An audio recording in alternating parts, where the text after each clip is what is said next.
일본이 올해 안까지 수천억 원에 달하는 지원금을 일본 조선업계에 살포할 예정입니다.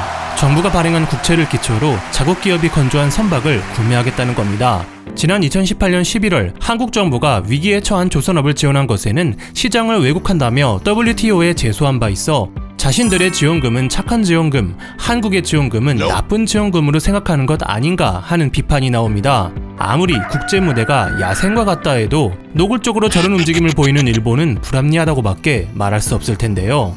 일본이 또 한 건 잡았습니다. 아베 총리의 건강 이상설도 나오고 지지율도 떨어져 뒤숭숭한 상황에 지지자들에게 어필할 수 있는 기회가 생긴 겁니다. 바로 한국이 반덤핑 관세를 물렸던 공기업 밸브 WTO 제소건인데요. 지금 일본 언론들은 한국과의 싸움에서 일본이 완전 승리했다, 한국이 관세 조치를 철폐했다며 다수의 기사를 쏟아내고 있습니다. 공기업 밸브 WTO 제소건은 작년 WTO 패널과 상급위에서 13개 쟁점 중 실체적 쟁점 1개, 절차적 쟁점 2개를 제외한 10개 쟁점에서 한국이 승소하거나 하여 판정 승이라는 말이 나왔던 사건입니다. 일본이 저렇게 떠드는 건 19일 한국이 관세 조치를 종료했기 때문입니다. 한국이 위법한 관세를 부과했으니 관련 조치를 철폐했다고 대대적으로 보도하고 있는 거죠. 일본 말대로 일본이 승리한 걸까요? 한국에 명백한 위법성이 있다면 관세 반환 소송도 걸어야 할 겁니다. 언급했었던 보복 조치와 함께 말이죠. 허나 이런 말은 없습니다. 오히려 일본의 행태를 파헤친 일본인 법학자가 있어 주목됩니다. 먼저 반덤핑 관세란 수입품이 부당하게 싼 가격으로 들어와 국내 산업에 악영향을 끼칠 때 보호 차원에서 특별히 부과하는 세금을 말합니다. 일반적으로 WTO 회원국은 자기 마음대로 관세를 인상할 수 없고 WTO 덤핑 방지 협정에 정해진 요건을 충족해야 부과할 수 있는데요. 크게 두 가지 요건으로 볼 수 있습니다. 첫째, 덤핑 마진, 수입품이 덤핑되고 있는가, 맞다면 얼마나 싸게 팔리고 있나. 둘째, 손해 인과관계, 그 부당한 덤핑으로 인해 국내 업체에 손해가 발생하고 있는가.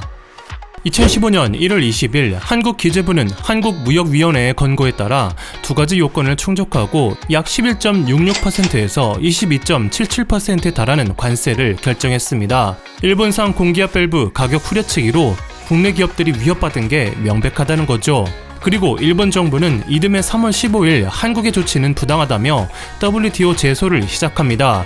여기서 일본의 움직임에 주목할 필요가 있습니다. 한국이 제출한 두 가지 요건 중 두 번째 요건, 즉 손해 인과관계에 일본은 집중한 것이죠. 한국과 일본산의 품질 차이가 심해 애초에 경쟁 제품이 아닌데 한국이 이를 착각하고 있다거나 한국 기업의 손해는 과잉 설비 투자 또는 불황 등 덤핑 이외의 사정에 따른 것으로 일본 제품 때문이 아니라고 여긴 겁니다. 손해 인과관계는 정도의 문제가 아니라 패스 올 페일, 인정되거나 그렇지 않으면 아예 부정되는 건이기 때문에 WTO가 한국이 부분적으로만 위반을 저질렀다고 볼 경우는 한국이 제조사에서 보고서만 작성하면 되는 우려는 있지만 만약 WTO가 한국에 치명적인 결점이 있다고 지적하면 한국이 제시한 두 번째 요건, 손해 인과관계 요건은 완전 부정되어 관세 철폐를 달성할 수 있다는 생각인 것이죠.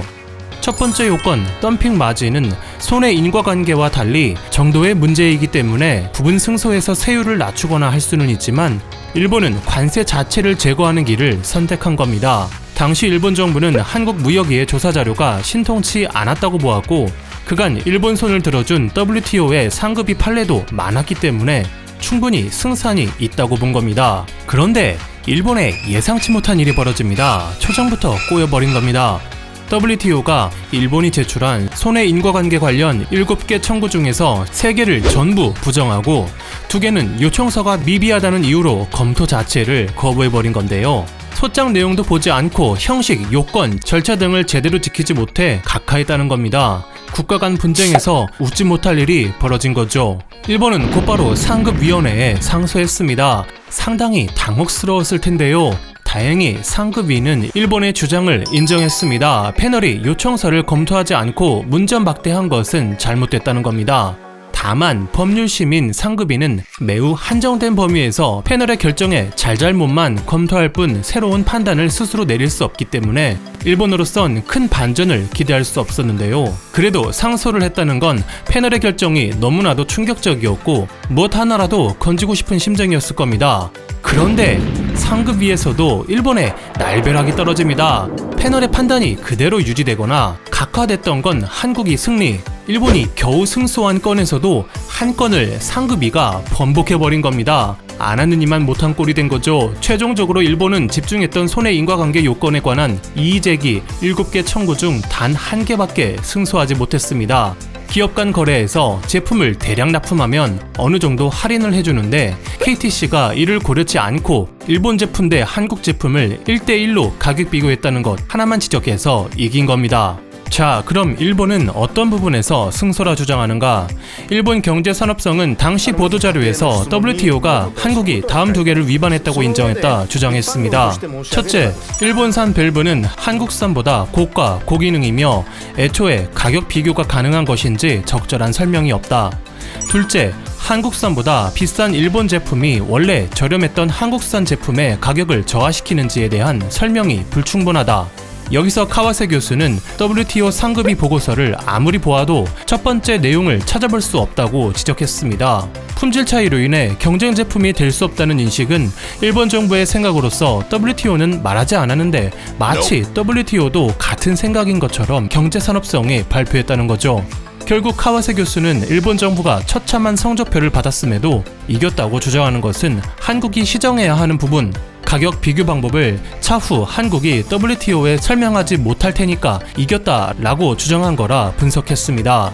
카와세 교수는 일본이 손해 인과관계만으로 싸웠다는 것은 재조사까지도 허용치 않아야 비로소 승리라 할 수 있다고 말했습니다. 세코 전 경산성 장관의 승리 선언은 사실과는 사뭇 다르다고 덧붙여서 말이죠. 그럼 일본이 자축할 수 있는 입장이 되는지 아리송합니다. 결론적으로 말하자면 잘못됐습니다. 일본의 보도들을 보면 자세한 내용은 없고 그저 한국이 관세를 철폐했다, 일본의 승리다 라는 말밖에 없습니다. 앞서 말씀드린 것처럼 일본이 이긴 절차적 쟁점 2개와 실체적 쟁점 1개만을 한국이 재조사해서 보고하면 됩니다. 그리고 한국은 이를 완료하여 3자가 합의한 기한 내인 5월 29일에 이행 완료 내용을 일본과 WTO에 통보했습니다. 통보 내용엔 한국이 과세를 계속할 것이며 이는 정해진 조치 기한이 만료되는 8월 19일 0시로 종료된다고도 명시해 놓았습니다. 한때 70%를 넘던 일본산 공기압 밸브의 수입량이 크게 줄어 국내 업계가 재심 신청을 하지 않았기 때문에 우리 세법에 정해진 대로 관세부가 5년 기한을 채워 종료된다는 겁니다. 그런데 일본은 자신들이 승소해서 물러난 것이라고 보도하고 있는 거죠. 다르고 다른 세상인데 지소미아 종료 때도 봤듯 산케이, 마이니치, NHK 등 일본 언론들이 종료를 철폐로 바꾸어 보도하고 있습니다. 그나마 니온게이자이만 종료라고 하고 있는데요. 이러한 날조를 정부기관이 나서서 하고 있으니 더 문제입니다. 일본 경제산업성은 자체 SNS에 한국이 관세 조치를 철폐했다고 적었습니다. 이러니 일본인들 사이에서는 한국은 꼭 보이콧 재팬을 계속해라, 이쪽도 팔고 싶지 않다, 모든 자본을 되돌리고 단교합니다. 그 여자가 WTO 사무국장이 되면 일본에 대한 이런 괴롭힘이 늘어날 거다 라는 반응이 나옵니다.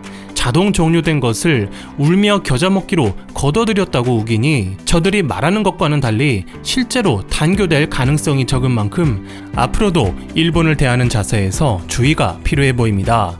감사합니다. 와트맨이었습니다.